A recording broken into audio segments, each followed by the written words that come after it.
నిజాయితీ ఇంకా బతికే ఉందని నిరూపించింది చెన్నైకి చెందిన ఓ సామాన్య మహిళ. రోడ్డుపై 45 తులాల బంగారం దొరికితే ఎవరైనా ఏం చేస్తారు? కానీ పద్మ అనే పారిశుద్ధ్య కార్మికురాలు మాత్రం ఆ బంగారాన్ని ఏమాత్రం ఆశపడకుండా పోలీసులకు అప్పగించి తన నిజాయితీని చాటుకుంది. ఈ విషయం తెలుసుకున్న సూపర్ స్టార్ రజనీకాంత్ ఆమె నిజాయితీకి ముగ్ధుడయ్యారు. వెంటనే పద్మను తన ఇంటికి పిలిపించుకొని ఆప్యాయంగా మాట్లాడారు. అంతేకాదు, ఆమెను శాలువాతో సత్కరించి తన తరఫున ఒక బంగారు గొలుసును గిఫ్ట్గా ఇచ్చారు.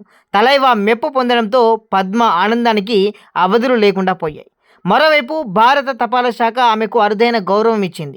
పద్మ ఫోటోతో ఒక ప్రత్యేక పోస్టల్ స్టాంపును విడుదల చేయడమే కాకుండా 15 లక్షల ప్రమాద బీమాను అందించింది. ప్రభుత్వం కూడా ₹1,00,000 నగదు బహుమతిని అందించింది. తాజాగా ఈ విషయం తెలుసుకున్న లలిత జ్యువెలరీ అధినేత కిరణ్ కుమార్ పద్మను ఇంటికి పిలిచి ఘనంగా సన్మానించి వెండి పళ్ళాన్ని కానుకగా ఇచ్చారు. నిజాయితీకి నిలుటద్దంగా నిలిచిన పద్మ గారు నేటి సమాజానికి నిజంగా ఆదర్శమని అంటున్నారు చాలామంది ప్రముఖులు, అదేవిధంగా ప్రజలంతా కూడా. మరిన్ని అప్డేట్స్ కోసం సినిమా టీవీని సబ్స్క్రైబ్ చేసుకోవడం మర్చిపోవద్దు మిత్రులారా.